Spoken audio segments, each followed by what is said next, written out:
예, 오늘 뉴스탑10 여기부터입니다. 대정부 질문 마지막 날 조국 장관이 국회에 두 번째로 출석했습니다. 지금도 진행 중인데요. 분위기는 첫 번째 국회 데뷔전과 다를 바 없었습니다. 영상부터 만나보시죠. 우리 국민들 중에서 죄송합니다. 조국 씨를 법무부 장관으로 받아들이는 사람이 거의 없는 걸로 알고 있습니다. 그렇다고 이 자리에서 따로 부를 방법도 없어서 다 들어봐요. 따로 부를 방법도 없어서 법무부 장관이라고 부르겠습니다. 장관으로도 인정 안 하면서 왜 질문을 합니까? 오늘도 보신 그대로였습니다. 그리고요, 야당은 조국 장관을 귀하라고 부르면서 연단으로 아예 부르지도 않았습니다. 제가 지금 이 법무부 장관을 대상으로 질문을 해야 합니다만 우리 당이 법무부 장관의 직무효력 정지 가처분을 신청한 상태입니다. 그래서 법무부 장관에게 직접 질문하는 것은 제 스스로 적절치 않다고 판단해서 유감스럽겠지만 안전 자리에서 국민과 함께 질문을 경청해 주시면 됩니다. 그리고 정중히 제가 귀하라고 부르겠습니다. 아직도 법무부 장관으로 적합하다고 생각하시고 장관직에 미련을 갖고 계십니까? 당장 물러나야 하지 않겠습니까? 보시죠. 당군 일의 최대 위선자, 독불아지, 조로남불의 끝판, 조양파 등 제 이야기 아닙니다. 바로 현재 대한민국 법무부 장관인 귀하에 대한 국민 여러분의 따가운 여론과 평가입니다. 차근차근 시작을 해볼까요? 보시는 것처럼 박병재 의원이 조 장관을 귀하라고 부르겠습니다라고 말을 했습니다. 이현정 의원님, 네. 그런데 일단 임명이 됐으니까 이렇게 너무 망신 주는 거는 좀 부적절한 거 아니냐라는 목소리도 있긴 있더라고요. 그렇죠. 뭐 지금 사실은 거의 두 달째 조국 사태가 계속되고 있고요. 또 지금 20대 국회 마지막 지금 정기국회가 지금 진행되고 있는데 이번에 이제 대정부 질문 이미 나흘째 있었습니다. 근데 처음부터 시작해서 마지막까지 조국에 시작해서 조국으로 끝난 그런 대정부 질문이 아닌가 싶어요. 그리고 더군다나 이제 내일부터 국정감사가 또 시작이 되는데 아마 이번 국정감사도 뻔한 것 같습니다. 뭐 결국은 조국 장관에 대한 문제로 사실 국정감사가 진행될 것 같은데요. 한편으로는 정말 온갖 수모를 다 당하고 있는 것이죠. 조국 장관 입장에서 보면. 예. 그럼에도 불구하고 왜 조국 장관은 지금까지 버티고 있을까? 그럼에도 불구하고 모든 국정 현안이 완전히 조국 블랙홀에 빠져서 사실은 아무런 논의도 지금 되지 못하고 있는 그런 상황들을 우리 국민들은 계속 지켜봐야 되는 그런 답답함이 솔직히 있습니다. 그러니까 망신 주기냐 아니냐 논란을 떠나서 네. 모든 게 지금 멈춰버렸기 때문에 장현치 평론가님, 저하고 화면 보실까요? 첫 번째 대정부 질문 때는 이렇게 야당 국회의원들 노트북 앞에 이렇게 조국 사퇴가 붙어 있었는데 아예 오늘은 야당 의원들이 퇴장을 한 몇몇 의원들도 있는 겁니까? 뭐 지금 조국 장관 발언이나 이런 부분에 대해서 불만을 품고 자리를 비운 의원들이 있었던 것 같고요. 그러나 첫 대정부 질의가 시작될 때처럼 단체로 180도 등을 돌린다는가 하는 행동은 없었습니다. 다만 오늘 같은 경우는 야당 의원들이 조국 장관의 답변 내용에 대해서 반발을 하면서 일부 퇴장하거나 뭐 야유를 보내는 장면도 있었지만 여당 의원들도 이주영 부의장이 사회를 진행하려고 하자 의장석까지 나가면서 이렇게 사회권을 가지고 항의를 하는 그러한 모습도 동시에 연출됐다는 점. 대정부 질의에 있어서 조국 장관이 뜨거운 이슈인 만큼 이를 엄호하기 위한 여당 의원들의 야유와 고성 그리고 집단 행동도 며칠 전보다 훨씬 더 두드러지는 양상으로 나타났다는 게 오늘 대정부 질의의 특징으로 보여집니다. 저희가 전반적인 스케치를 좀 해봤다면 오늘 오후 대정부 질문의 분위기를 달아오르게 만든 조국 장관의 이 발언을 주목해 보겠습니다.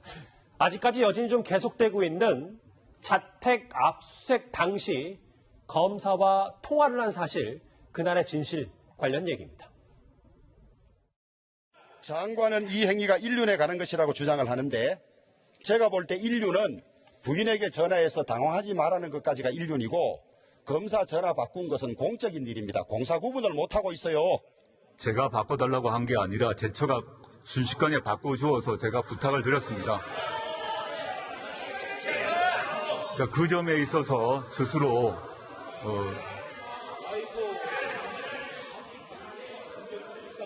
오해의 소지를 일으킨 점에 대해서 죄송합니다. 그렇지만 당시에 집안의 가장으로 또 불안에 떨고 있는 아내의 남편으로 호소를 했다고 이해해 주시면 감사드리겠습니다. 저희가 저 발언을 말풍선으로 한번 그려봤어요. 오해의 소지가 일으킨 건 죄송하다고 했지만 그 전에 조수인 부장. 네. 아내가 그 검사 전화를 순식간에 바꿔줘서 그렇게 부탁을 드렸다는 말입니다. 네. 우선 지난주에 있었던 대정부 질문 첫날의 표정부터 우리가 좀 다시 한번 생각해 볼 필요가 있습니다. 처음에 지난주에 주광덕 의원이 압수수색 당시에 수사팀장이었던 검사에게 조국 장관이 통화한 사실을 밝혀냈어요. 그때 여러 가지 이렇게 해명을 하다가 잘 헤아리지 못했다. 죄송하다라고 얘기를 했는데 바로 다음날 출근할 때는 그런 거 다 어디로 가버리고 인륜이다. 맞아요. 네, 예, 그렇게 남편으로서 통화한 거다. 이러면서 당당해졌거든요. 오늘 그것을 다시 한번 지적을 한 겁니다. 그래서 주호영 의원 같은 경우에는 예. 인륜이라고 발언했던 그 부분, 그러니까 부인에게 당황하지 말라고 전화한 것 하려면 이게 정경심 교수의 남편이다. 라는 정도는 해야지 법무부 장관이다. 이게 어떻게 인륜에서 통화를 한 것이냐. 이거는 명백한 직권남용 가능성이 있는 수사 외압이다. 그러면서 공사 구분 못하고 있다. 이렇게 이야기를 했거든요. 예. 그런데 여기에 대해서 조국 장관이 아내가 순식간에 바꿔줘서 부탁을 한 거다. 이렇게 또 해명을 했습니다. 그러면 여기서 살펴볼 것. 자, 지금 장관이냐 아니면 누구의 남편이냐. 그 문제죠. 그런데 수사하고 있는 검사에게 분명히 법무부 장관 조국입니다. 그렇게 이야기를 했어요. 이거는 수사 외압으로밖에 받아들여질 수가 없는 것이고, 그리고 두 번째는 장관이라고 이야기를 했는데 불리할 때는 자연인, 누구의 남편이라고 이야기를 해요. 그러면 유리할 땐 장관이고 불리할 때는 자연인 아니면 누구의 남편.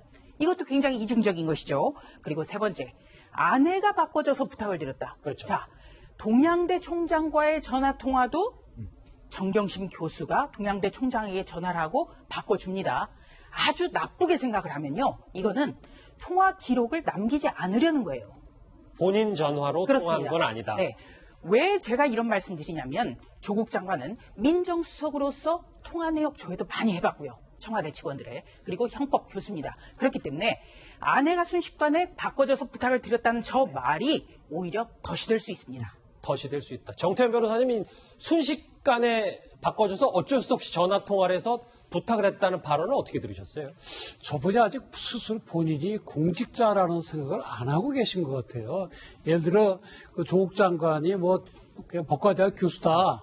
그러면 제가 조국입니다 하고 통화할 수가 있는데 지금은 법무부 장관이잖아요. 그전에도 민정수석을 또 오래 했잖아요. 그러면 공직자가 되신 지 오래가 됐는데 표현을 장관입니다 하건 또는 조국입니다 하건 남편입니다 하건 어느 쪽이건 간에 장관이면서 남편이잖아요. 그죠? 그렇다고 한다면 압수수색을 하고 있는 검사가 조장하고 전화를 받았을 때 마음이 어땠을까요? 그걸 압력으로 안 느꼈을까요? 당연히 느끼게 되는 거 아닙니까? 그렇다고 한다면 본인으로서는 내가 전화를 하면 이 압력으로 느껴지게 됐고 잘못하면 압수수색을 방해하는 결과가 오겠구나 하는 생각이 드는 게 당연한 거거든요. 그런데 엉겹결에 부탁을 했다는 저는 건 그러니까 엉겁결에 받아서 엉겁결에 부탁을 했다는 그러니까 얘기죠. 그게 아직 그 공직자로서의 마음가짐이 안 돼 있는 것이 아닌가 아니면 아직도 교수시기 때문에 영혼이 자유로우신 것인지 굉장히 좀 의심스럽습니다. 적어도 저렇게 해서는 안 됩니다. 예, 그런가 하면 오늘 대정부 질문에서도 조국 장관을 지적하는 단골 멘트가 등장했습니다. 내로남불이라는 이 말입니다. 도대체 조윤선은 무슨 낯으로 장관직을 유지하면서 수사를 받는 것인가? 우병우도 민정수석 자리에서 내려와서 수사를 받았다고 한 적이 있죠. 네.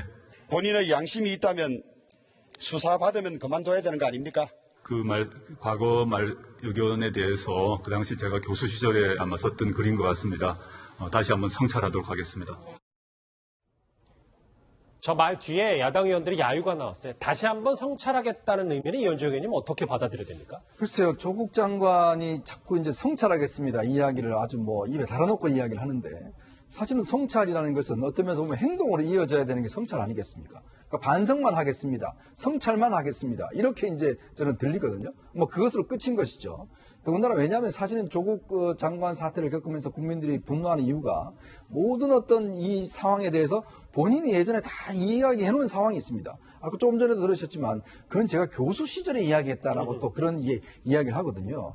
그러니까 그런 어떤 이 논법들을 보면 내가 교수이기 때문에, 내가 남편이기 때문에 그렇게 했다라는 어떤 면에서 보면 굉장히 책임회피적인 이야기 같아요. 사실은요, 저렇게 어떤 면에서 다른 사람이, 자, 조윤선 장관 같은 경우도 문선이야 당장 지금 뭐 수사받아야 된다 이렇게 이야기를 하면 그거를 당하는 당사자 입장은 굉장히 마음이 아픕니다.